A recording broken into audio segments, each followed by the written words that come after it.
तो आज हम पढ़ेंगे मॉलिक्यूलर जेनेटिक्स का एक और टॉपिक जीन थेरेपी, और डीपीटी के अकॉर्डिंग इसका जितना सिलेबस पढ़ना है हम उसके हिसाब से इसको पढ़ने के लिए जा रहे हैं। तो अगर आप एमबीबीएस के अकॉर्डिंग पढ़ रहे हैं तो ये वीडियो आपके लिए नहीं है, क्योंकि ये बहुत प्रिसाइज है।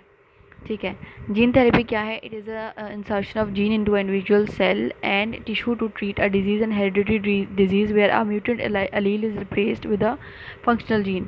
फॉर एग्जांपल दो अलील्स हैं, किसी की भी डीएनए की दो अलील्स हैं, उनमें से एक इन्फेक्टेड है या वो फंक्शनल नहीं है, नॉन फंक्शनल है। ठीक है, तो हम क्या करेंगे कि एक अलील को दूसरी फंक्शनल अलील के साथ जो है वो रिप्लेस कर देंगे। इस रिप्लेसमेंट को हम कहते हैं जीन थेरेपी।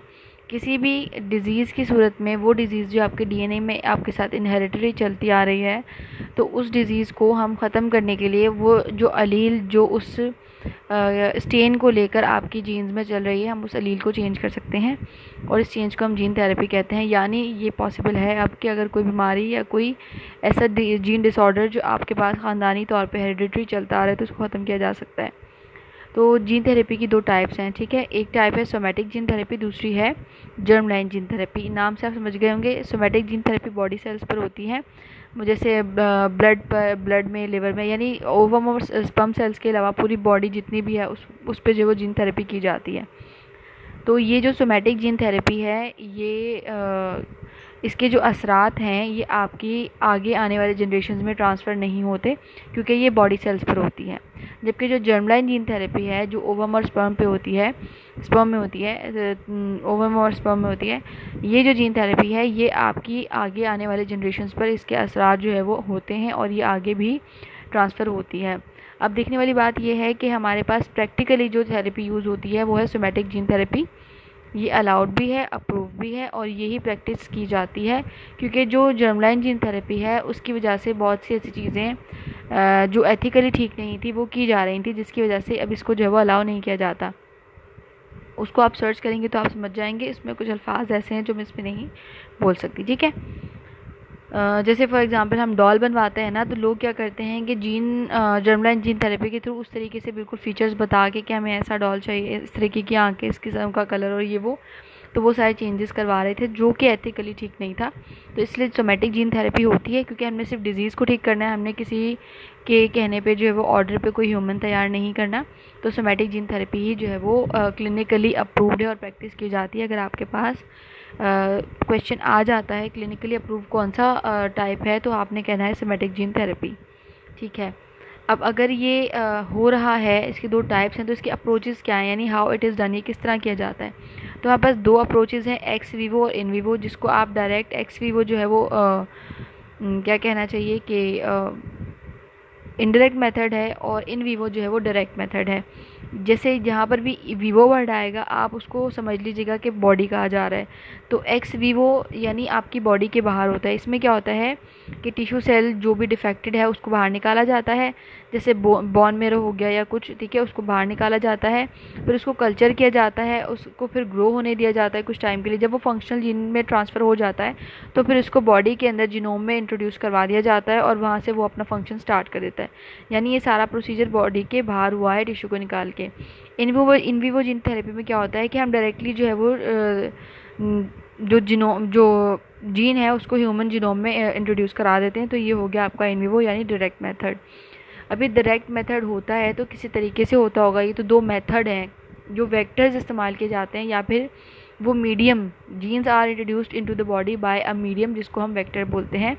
तो ये वेक्टर दो टाइप के होते हैं, वायरल वेक्टर और non viral vector. Viral vector जहाँ पे भी आएगा आपको ये समझ जाना है कि वायरल वेक्टर के डिसएडवांटेजेस काफ़ी सारे होते हैं, क्योंकि जो भी वायरसेस हम यूज़ कर रहे होते हैं जीन को बॉडी में इंट्रोड्यूस कराने के लिए, तो वायरसेस जो है वो अपने असरात भी रखते हैं। तो हमारे पास कौन कौन से वायरस हैं? Retro virus, adeno virus, herpes simplex virus. तो इसके लिए मैंने एक स्लाइड का स्क्रीनशॉट भी रखा हुआ है जिसमें हम इसको अच्छे से समझ सकते हैं। रेट्रो वायरसेस और एडिनो एसोसिएटेड वायरस और हर्पेस सिम्प्लेक्स वायरस के क्या असरात हैं कि देखो, जो रेट्रो वायरस है ये HIV वगैरह करवा रहा होता है। इससे आप क्या समझ सकते हैं कि इसके पास अपना RNA होता है, और इसमें इतनी खूबी होती है कि अपने आरएनए को ये डीएनए में कन्वर्ट कर लेता है, यानी सिंगल स्ट्रैंड को डबल स्ट्रैंड में कन्वर्ट कर लेता है और जीनोम पे इफेक्ट डालना शुरू कर देता है, जिससे ह्यूमन इम्यून एक्टिविटी जो है वो भी इफेक्ट हो सकती है। तो यानी इसके अपने अच्छे खासे ख़तरनाक असरात हैं। एडिनोवायरसेस क्या कर सकते हैं, ये कौन से वायरस होते हैं जो कॉमन कोल्ड वाले वायरस जो आपको बुखार वगैरह में जो टैबलेट्स दी जा रही होती हैं आई इन्फेक्शन वगैरह में, जैसे सिप्रोफ्लॉक्सिन वगैरह, वो वाले वायरस होते हैं। इनके असरात जो होते हैं रेट्रोवायरसेस के, वो परमानेंट होते हैं, ठीक है। यानी इनके डिसएडवांटेजेस थोड़े ज़्यादा होते हैं। एडिनो एसोसिएटेड वायरसेस में क्या होता है, ये viruses that can insert the genetic material at a specific site on chromosome 19। Chromosome 19 में जब कोई प्रॉब्लम होती है तो हमें ये वायरस यूज़ करना होता है, क्योंकि ये कहाँ पर जाकर अटैच होता है, इसकी स्पेसिफिक साइट कौन सी, क्रोमोसोम 19। और हर्पीस जो है वो viruses that infect a neuron, जैसे कोल्ड सोर वायरस, ठीक है। इसके बारे में इतना पढ़ना काफ़ी है। अब दूसरा मेथड हमारे पास कौन सा है, नॉन वायरल के लिए हमें प्योर डीएनए वाला मेथड, जिसमें हमें काफ़ी सारा प्योर डीएनए चाहिए होता है, फिर जिसमें हम म्यूटेशन करके उसको फिर इंट्रोड्यूस करा सकते हैं। तो एट द टाइम जब आप ट्रीटमेंट करवा रहे हैं तो आपके पास प्योर ओरिजिनल डीएनए काफ़ी सारा होना चाहिए। दूसरा है ह्यूमन आर्टिफिशियल क्रोमोसोम्स। तो हम आर्टिफिशियल क्रोमोसोम्स भी बना सकते हैं ह्यूमंस के, और उसको फिर इंट्रोड्यूस करा सकते हैं। बोन मैरो सेल्स और ओलिगो न्यूक्लियोटाइड्स और लिपोप्लेक्सेस, ये क्या होता है कि आपके बॉडी के जो लिपोप्रोटीन्स होते हैं उसके अंदर जो वो डीएनए चेंजेस किए जाते हैं, ठीक है। मेथड कौन से हैं जिनके थ्रू ये इंट्रोड्यूस किए जाते हैं भाई, एक तो है आपका मीडियम, जिन्हें हम वेक्टर कहते हैं, यानी वायरस के थ्रू। जैसे हम समझ लें कि हमने कोई कोई मेडिसिन किसी को देनी है तो हम टैबलेट की सूरत में देंगे या इंजेक्शन लगा देंगे या सिरप की सूरत में देंगे। तो ये जो है वो आपके जो वायरल और नॉन वायरल है वो इसमें आते हैं। अब वो देंगे किस तरीके से कि इंजेक्शन जो है वो एक मेथड है और सिरप जो है वो भी एक मेथड है। तो जो मेथड है हमारे पास वो 4 तरीके के मेथड है। एक जो है वो जीन गन है, एक हाई फ्रीक्वेंसी का जो है वो शॉट लगता है, जिसके अंदर आपका जो कॉम्प्लेक्स जो आपने बनाया हुआ होता है वो बॉडी सेल में इंसर्ट हो जाता है, तो इसको जीन गन कहते हैं। दूसरा होता है माइक्रो इंजेक्शन, जिसके नाम से पता चल रहा है। डिटर्जेंट मिक्सर क्या होता है, कॉम्प्लेक्स को किसी डिटर्जेंट मिक्सर में मिक्स करके बॉडी में इंट्रोड्यूस करवा दिया जाता है। और दूसरा होता है लाइपोफेक्शन, ठीक है, जिस तरह वो लिपोप्लेक्सेस जो हमने पढ़ा था।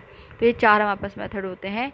अब इसके अंदर हमारे पास कुछ एडवांटेजेस और डिसएडवांटेजेस भी होते हैं ना, तो उसको भी थोड़ा सा पढ़ लेते हैं। कि एडवांटेजेस पहले पढ़ लेते हैं कि efficient entry into cell, stable integration, biology known, ठीक है। Commercially available, easy to use, targetable, large payload, easy in preparation, safe, no size limitation, no moderate application, extraneous genes है। एडवांटेजेस क्या है कि भाई सबसे बड़ा एडवांटेज तो ये है कि आप जो है वो किसी के जीन के अंदर जो डिजीज़ चलती आ रही है, हेरिडिटरी डिसऑर्डर है, उनको आप ठीक कर पा रहे हो, ठीक है। दूसरा ये कि इसके बायोलॉजी जो इसकी इंटीग्रेशन है वो स्टेबल है, लेकिन क्या कमर्शियली भी अवेलेबल है, इजी टू यूज़ भी है, और जिस जीन में हमें पता है कि भाई कौन से पेयर ऑफ क्रोमोसोम में या कहाँ पर इशू हो रहा है, हम उसको टारगेट करके उसको ठीक कर सकते हैं, यानी बाकी सब पर इफेक्ट एज सच नहीं पड़ेगा, ठीक है। और कमर्शियली लार्ज पेलोड, अच्छे खासे इसके पैसे भी बन जाते हैं एज ए क्लिनिकल साइड से मैं बता रही हूँ आपको। इसकी कोई लिमिटेशन नहीं है और इसकी एप्लीकेशन भी आसान है। लेकिन इसका डिसएडवांटेज क्या है, इसका सबसे बड़ा डिसएडवांटेज ये है कि हमें हमने जीन के अंदर चेंज करवा के बॉडी में इंट्रोड्यूस तो करा दिया, लेकिन हमें ये नहीं पता कि इस चेंजेस के बाद, क्योंकि जो नेचुरली चीज़ है ना उसकी एक लिमिट है, अगर कोई डिफॉर्मिटी हो गई है तो वो उधर ही एक लिमिट है, हमें पता है कि भाई यहाँ पर ये डिफॉर्मिटी आगे ख़त्म हो जाएगी। लेकिन जब हम खुद चेंजेस करते हैं लैब के अंदर और फिर उस जीन को बॉडी में इंट्रोड्यूस करवाते हैं, तो हमें नहीं पता कि ये बॉडी में स्टेबल रहेगी या नहीं रहेगी, ये आगे इसके असरात ख़राब हो सकते हैं या सही हो सकते हैं। और क्योंकि हम कुछ वायरसेस वगैरह यूज़ कर रहे होते हैं तो इसके जो है वो साइड इफ़ेक्ट्स भी काफ़ी होते हैं, यानी कैन इंड्यूस एडवर्स इवेंट्स भी जो हो सकते हैं, हमें इसका नहीं पता। इंटीग्रेशन किस लेवल पे होगी हमें ये भी नहीं पता। और इसके अंदर क्या कहना चाहिए कि जो हेरिडिटरी चेंजेस जो हम करवा रहे होते हैं उसके जो इफ़ेक्ट्स हैं वो ऑफस्प्रिंग पर आगे किस तरीके से जाएंगे, यानी कि हमने पढ़ा था कि यहाँ पर सोमेटिक में तो ऐसा नहीं होता कि आगे जो है इफेक्ट आगे जनरेशन में जाएंगे, लेकिन जो हमारे पास जर्म लाइन जीन थेरेपी थी उसमें ये था कि जो इफ़ेक्ट्स हैं वो आगे जनरेशन तक भी जाते हैं। तो अगर इफ़ेक्ट्स एडवर्स हुए तो फिर वो इफ़ेक्ट्स जो वो जनरेशन्स को भी फेस करने पड़ेंगे।